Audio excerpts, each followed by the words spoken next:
آغاز اہم خبر سے، اہم ملاقات کے حوالے سے۔ خیبر پختونخوا حکومت کو صوبے میں امن و امان قائم کرنے کے لیے کوششیں مزید بڑھانا ہوگی۔ صوبائی حکومت عوامی فلاح کے لیے بھی اپنی آئینی ذمہ داری نبھائے۔ وزیر اعظم شہباز شریف کا وزیر اعلیٰ سہیل آفریدی کو دو ٹوک پیغام۔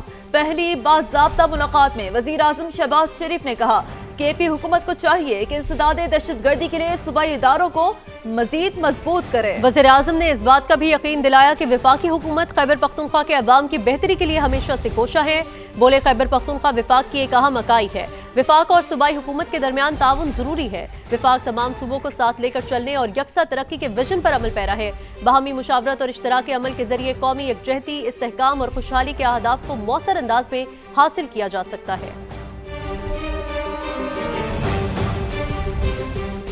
وزیر اعظم سے ملاقات میں بانی سمیت کوئی سیاسی بات چیت نہیں ہوئی۔ وزیر اعلیٰ خیبر پختونخوا سہیل آفریدی کہتے ہیں NFC دیگر واجبات اور صوبے کے تمام مسائل وزیر اعظم کے سامنے رکھے۔ وزیر اعظم نے وزیر منصوبہ بندی کو آج ہی ہمارے مشیر خزانہ کے ساتھ بیٹھ کر بات کرنے اور مسئلہ حل کرنے کی ہدایت کی ہے۔ سیاسی کسی چیز پر بات نہیں، جو ہمارے صوبے کے مسائل ہیں، چاہے وہ NFC ہے، چاہے ہمارا CRBC ہے، چاہے ہمارا NHP ہے، اور جتنے بھی ہمارے باقی بقایا جات ہیں وفاق پر، ان حوالے سے بات ہوئی ہے۔ تقریباً 24 ارب روپے ابھی تک خیبر پختونخوا اپنی جیب سے مرج اضلاع میں، ہمارے جو قبائلی اضلاع ہیں اس میں لگا چکا ہے۔ شہباز شریف صاحب نے احسن اقبال صاحب کو اور باقی ٹیم کو ہدایت جاری کر دی ہے کہ وہ مزمل اسلم صاحب سے آج ہی اس حوالے سے میٹنگ کرے۔ دہشت گردی کا نہ ہی کوئی صوبہ ہوتا ہے، نہ ہی ملک ہوتا ہے، نہ ہی مذہب ہوتا ہے، اور جو دہشت گردی کرتا ہے تو اس کی بحیثیت پاکستانی ہم سب کو مذمت کرنی بھی چاہیے، اور انشاءاللہ آگے بھی کریں گے۔ اور دہشت گردی کے حوالے سے ایک مشترکہ لائحہ عمل پر بات ہوئی۔ 4 ارب روپے جو ہیں تھوڑی رقم ہے، جو میرے تھرا کے لوگ قربانی دے رہے ہیں، جو میرے خرم کے لوگ قربانی دے رہے ہیں، ان پاجاوڑ کی عوام قربانی دے رہے ہیں، یہ رقم کچھ بھی نہیں۔ تمام لوگوں کو ان قربانیوں کا احساس کرنا چاہیے اور ایسی باتیں نہیں کرنی چاہیے جس سے ان کی دل آزاری ہو۔ بلوچستان اسمبلی کے رکن علی مدد جتک صوبائی وزیر داخلہ مقرر۔ علی مدد جتک نے وزیر داخلہ بلوچستان کے عہدے کا حلف اٹھا لیا۔ گورنر بلوچستان نے حلف لیا۔ بلوچستان کی وزارت داخلہ کا قلمدان وزیر اعلیٰ سرفراز بگٹی کے پاس تھا۔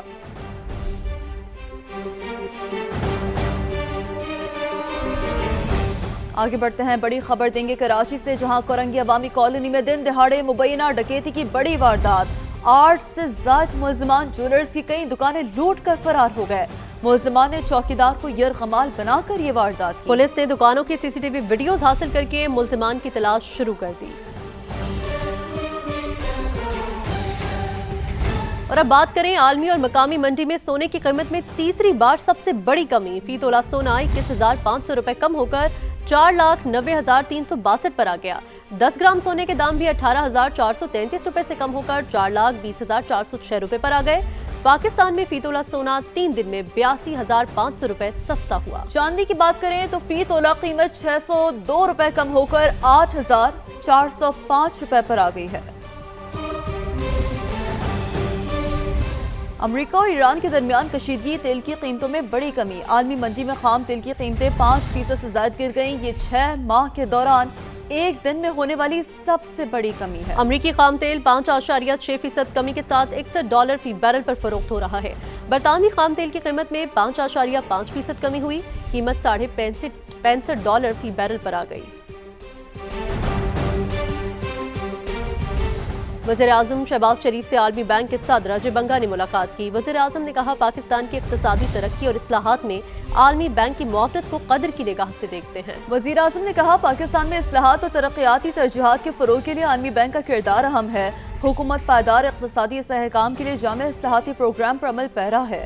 انفراسٹرکچر، زراعت، ڈیجیٹل ترقی، توانائی میں عالمی بینک کی معاونت کو سراہتے ہیں۔ روزگار کے مواقع اور نجی سرمایہ کاری کے فروغ کے لیے اصلاحات ناگزیر ہیں۔ ملاقات کے دوران کٹنی پارٹنرشپ فریم ورک پر تیز رفتار عمل درآمد اور مؤثر نگرانی پر اتفاق کیا گیا۔ صدر عالمی بینک نے حکومت پاکستان کی جاری اصلاحاتی کوششوں کو سراہا اور پاکستان کے اصلاحاتی ایجنڈے کی بھرپور حمایت کا اعلان کیا۔ صدر عالمی بینک نے نجی وسائل کے مؤثر استعمال اور ترقیاتی شراکت داری بڑھانے کی ضرورت پر بھی زور دیا۔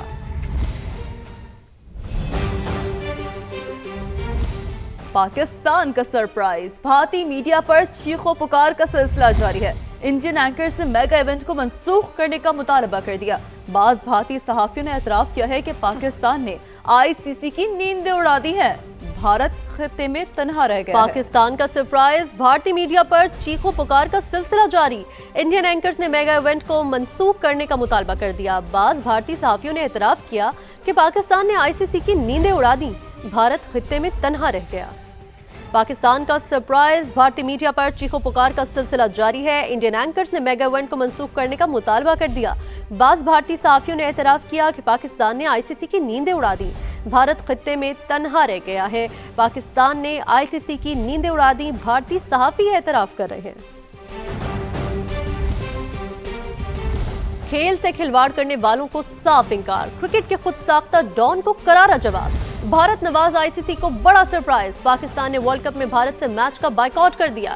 حکومت پاکستان نے شاہینوں کو ورلڈ کپ میں شرکت کی اجازت تو دے دی، لیکن 15 فروری کو شیڈیول بھارت کے خلاف میچ سے روک دیا۔ وزیر اعظم شہباز شریف اور چیئرمین PCB محسن نقوی کی بیٹھک میں بڑا فیصلہ ہوا۔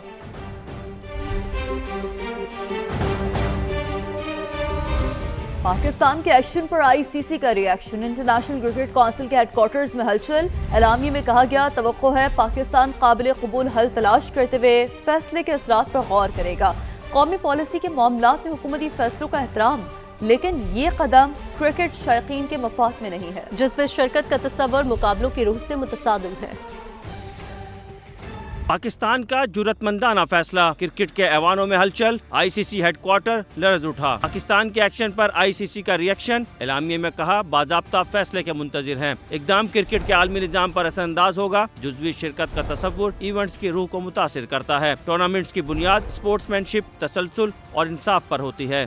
تمام کوالیفائی کرنے والی ٹیموں سے مکمل شرکت کی توقع کی جاتی ہے۔ اعلامیے میں کہا گیا کہ قومی پالیسی کے معاملات میں حکومتی کردار کا احترام، لیکن فیصلہ دنیا بھر کے شائقین بالخصوص پاکستانی مداحوں کے مفاد میں نہیں۔ سندھ حکومت IG پولیس پر سخت برہم، کاروباری لین دین کے تنازع پر اغوا برائے تاوان کے مقدمے میں رپورٹ پیش نہ کرنے پر IG سندھ کو ذاتی حیثیت میں طلب کر لیا۔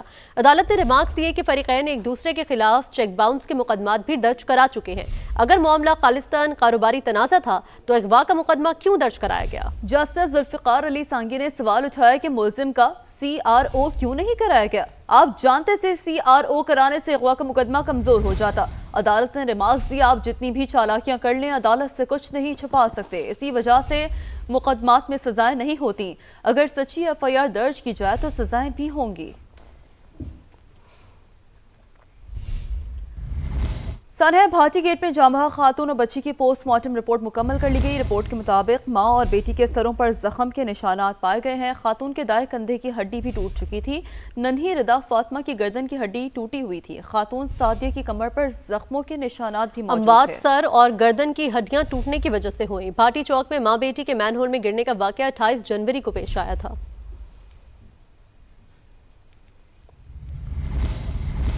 سانحہ بھاٹی گیٹ سے متعلق کیس کی سماعت، ایڈیشنل سیشن جج نے ملزم پروجیکٹ ڈائریکٹر ٹیپا کی 7 فروری تک عبوری ضمانت منظور کر لی۔ پولیس کو ملزم کی گرفتاری سے بھی روک دیا۔ عدالت نے ڈائریکٹر ٹیپا کو شامل تفتیش ہونے کا حکم دیا۔